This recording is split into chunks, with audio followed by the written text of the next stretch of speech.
guys, welcome back to my channel. I'm Sonnet, the owner and creator behind Sonnet's Garden Blooms, and today is day 12 of the 25 days of Thriftmas.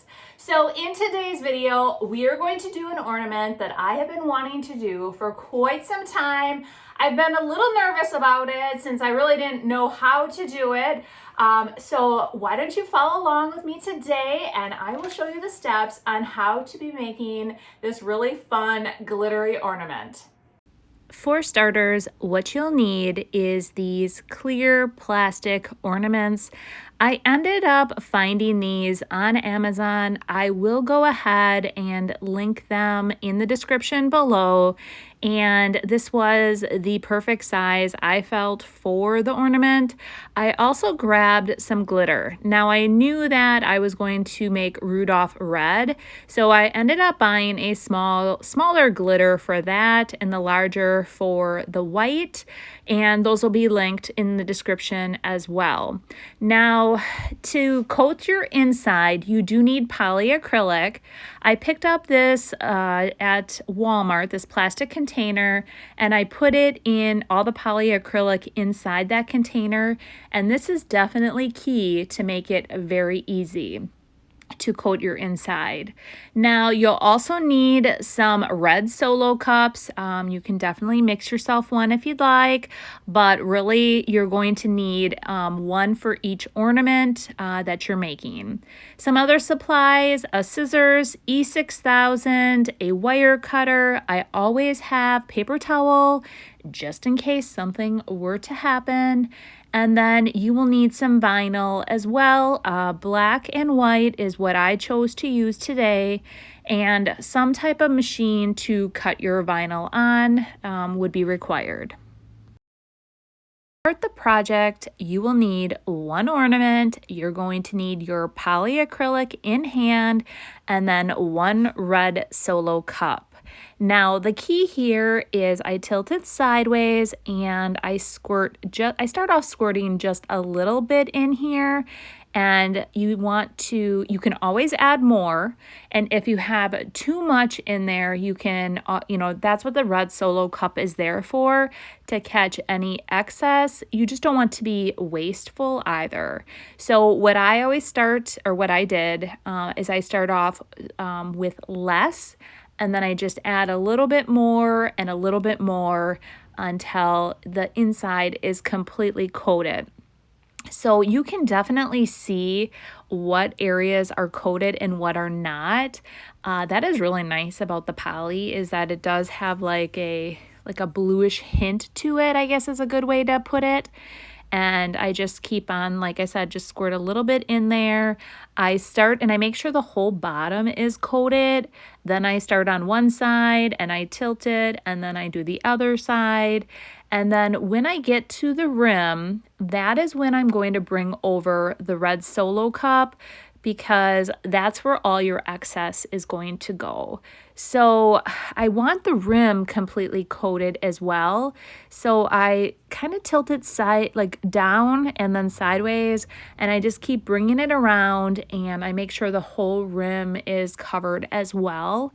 And then at that point, when I know that the whole piece is coated, I quickly looked at the whole piece just to make sure I didn't miss anything. And if you did miss one little spot, obviously you can just tilt it and move it about, and then you put it downwards into the red solo cup, and any excess would fall into the red solo cup. And the key here is you want it to be in the solo cup for approximately 15 to 20 minutes. With poly, it eventually will turn completely clear, and then that's when you know it will be perfect. When I say perfect, I mean perfect to complete the next step in the process. So here I'm starting another one. I just wanted to show you, again, I squirt it in, I let it go down to the bottom, I start on the bottom and swoosh it around, and again, just completely coat the inside. So I am going to do that to all my ornaments. I'm going to let them sit for 15 to 20 minutes, and then we're going to come back and we are going to do the next step. So here they all are getting ready for the next step. Keep in mind these solo cups can be reused for if you're going to be making more ornaments. So it's not like it's completely wasteful. You can definitely reuse. Now it's time for the next step. I am going to use the red first. So I take a piece of paper and I make a fold in the center, and I dump what I consider, I think, is enough of the glitter. And I'm also going to put one more piece of paper underneath just to catch any excess if anything were to spill. I do have my brown paper over my table as well. Now I'm going to dab off any of the excess around the rim, and then I'm going to fold the paper. And at first I didn't know how I was going to do this. It was a little fumbly, but I'm folding the paper and I'm just going to dump it into the ornament. And just dump it in. Don't be afraid. And at first, because I was like, okay, do I have to do this a certain way? But I just finally went dump, and I dumped it all in, and then I'm taking it and I am going to just shake it about and completely coat the entire inside. Now, what's going to happen, you can reuse any of the excess glitter, so don't throw that away. And I just start shaking all the way to the very top. I want to make sure the bottom's coated, the center, and then even around the rim, you want to make sure it's coated really well. So I kind of twist it, I turn it, I just make sure everything looks completely coated, and you can definitely tell if there was an area that wasn't coated properly. Then I tap out the excess, and there you have it. The red is done. And I'm loving it, guys. I think it looks awesome. I'm going to let this dry then very thoroughly, but look at that. It looks great. So now what I'm going to do is take the excess, I'm going to open up my container, and I'm just going to dump that excess glitter right back into the container, so I basically have not wasted anything. We are then going to move on to the white glitter, and this stuff is so pretty. Oh, I was super excited about using the white as well. I love how it shimmers so pretty. So yes, make sure the top is off, do the exact same thing. I actually went a bit excessive with that, so I just dumped back any of the glitter I did not need. And for to do all of these, I definitely needed a lot more than what I needed for the red. Same thing, fold it and then just dump it right on in and completely coat the inside. And it really is as simple as that. And now that I've done this, I definitely am considering like what other fun colors would I want to make for custom ornaments for my family. And I was thinking like, oh, green would be so pretty. It would be so shimmery against the lights. Even black would be fun. So yeah, there's just so many different fun ideas that you can do with this glitter. So again, just shake it about, and really the key is to make sure you get that rim really good as well. And then there you have it.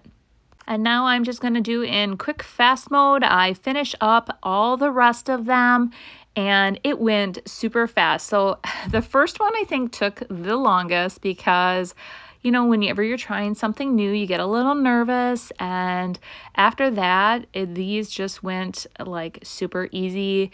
I did let these dry for a bit, and then I went inside, and now we are going to cut the labels for all the ornaments. And I am not an expert at that, so I'm not going to show you how I cut the labels. I am now going to show you what I do with the labels after I have cut them. So I chose a font that it was like the Ray Dunn font, and that's what I was kind of going for. And I use, my favorite tool is this like picking tool for, I'm sure there's a technical name for all of you people that have cutting machines. I do have one. I just am not an expert at it, and I probably do not get everything out of it that I could possibly get out of it. So basically what I'm doing here though is I'm just peeling back the excess of the vinyl, and that little tool really helps with that. Then I pluck out the insides of each of the letters, and then after I'm completely done with all of that, then I cut it all apart, and then I stick them to the transfer sheet and then peel them off this backing, which I will show you next. So now that I've cut them apart, I put them on the transfer sheet. I just take normally I actually use a Pampered Chef scraper. If one of those little brown scrapers comes with every one of their baking stones. If you have one of those, I would highly recommend using it for this. But because I didn't have it in my studio, I used the very end of that green tool and just rubbed to make it go onto the transfer sheet, and then pulled off that backing. I lined it all up and made sure that the middle, like it was all centerized. And then I took my fingers and I just smoothed everything out. When you're using ornaments, the round ornaments are much harder to use than these like oval ornaments. And that's because it's harder to get these to lay completely flat. But it was very easy to do this. I just rubbed with my fingers, and very quickly they were on, and then I pull the backing off, and you can see how easy it is to create these ornaments. So once I was able to finish one, the rest just went wham bam. And again, I just take that backing, pull it off, line it all up, lay it down, and really you want to just make sure it is in the center, and then rub with your fingers. And you can see how easy it is to do these. And I am going to finish these up real quick for you, and then we're going to do Rudolph. So I definitely, I did all of these. I wanted to make sure that these were going to be the perfect size for this. I did measure, but sometimes when I'm cutting things out, they're a little small or too big, but my measurements came out perfect this time.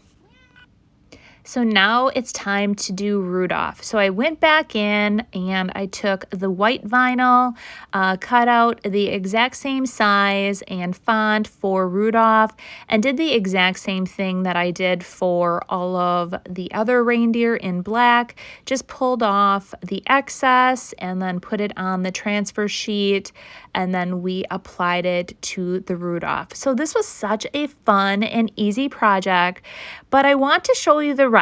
So because the inside is coated with the poly and the glitter, if you would just put the tops on like they are with those two tabs, you are going to get a lot of scratching. And so I am going to show you the solution to prevent that from happening.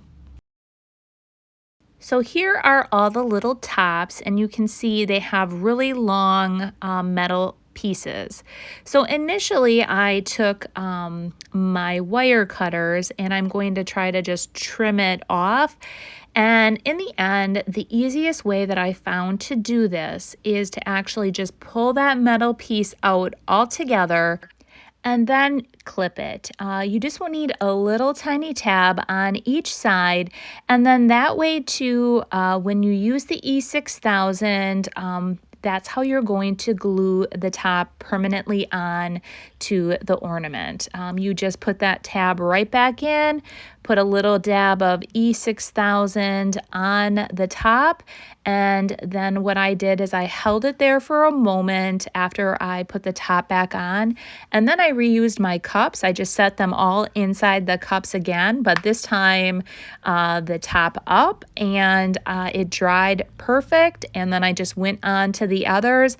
And this was a very quick process once I figured out to pull those tabs out, clip them. I put all the tabs back in. Then I did the E6000 for each of them, and then I let them all dry inside of the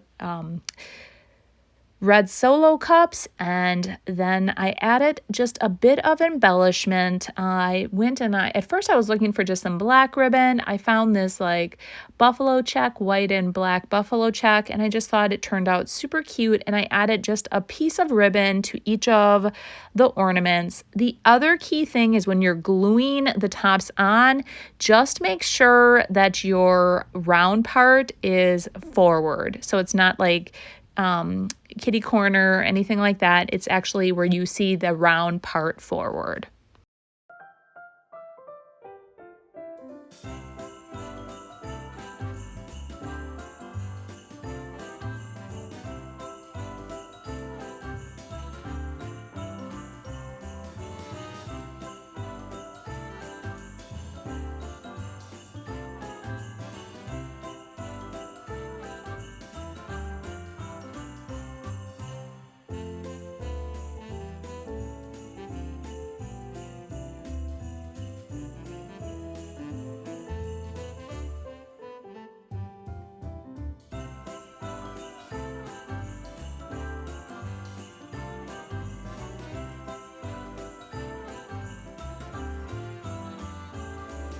So what did you guys all think? I know last time I played with glitter, you guys didn't like the outcome. I'm hoping today you will like the outcome of the ornaments. I had so much fun playing around with it, just really playing around to learn the best tips and tricks to make these ornaments. And I cannot wait to do this again because now I'm going to be creating custom ornaments for my nephews and my niece for the holidays. So I'm very excited about that. Now tomorrow I think I'm gonna start decorating the tree today, and tomorrow you will have what my tree looks like all decorated. I'm hoping we will see how the day goes on. You know, as I'm trying to wrap up a video a day, it's kind of on the fly, so who knows what will happen for tomorrow. You might be getting another thrift flip, who knows, as I have so many things in the works for you guys. So if you are still interested in participating in the Customer Appreciation Challenge, go back and watch day 1 of the 25 Days of Thriftmas. All the details will be included in there. You still have plenty of time to get into the challenge. And don't forget to like this video, go ahead, share it, make a comment below, and in the description, I will also have everything linked that I used in today's video. So we will see you guys tomorrow, and I can't wait to hear what you guys all think. Have a great day. Bye.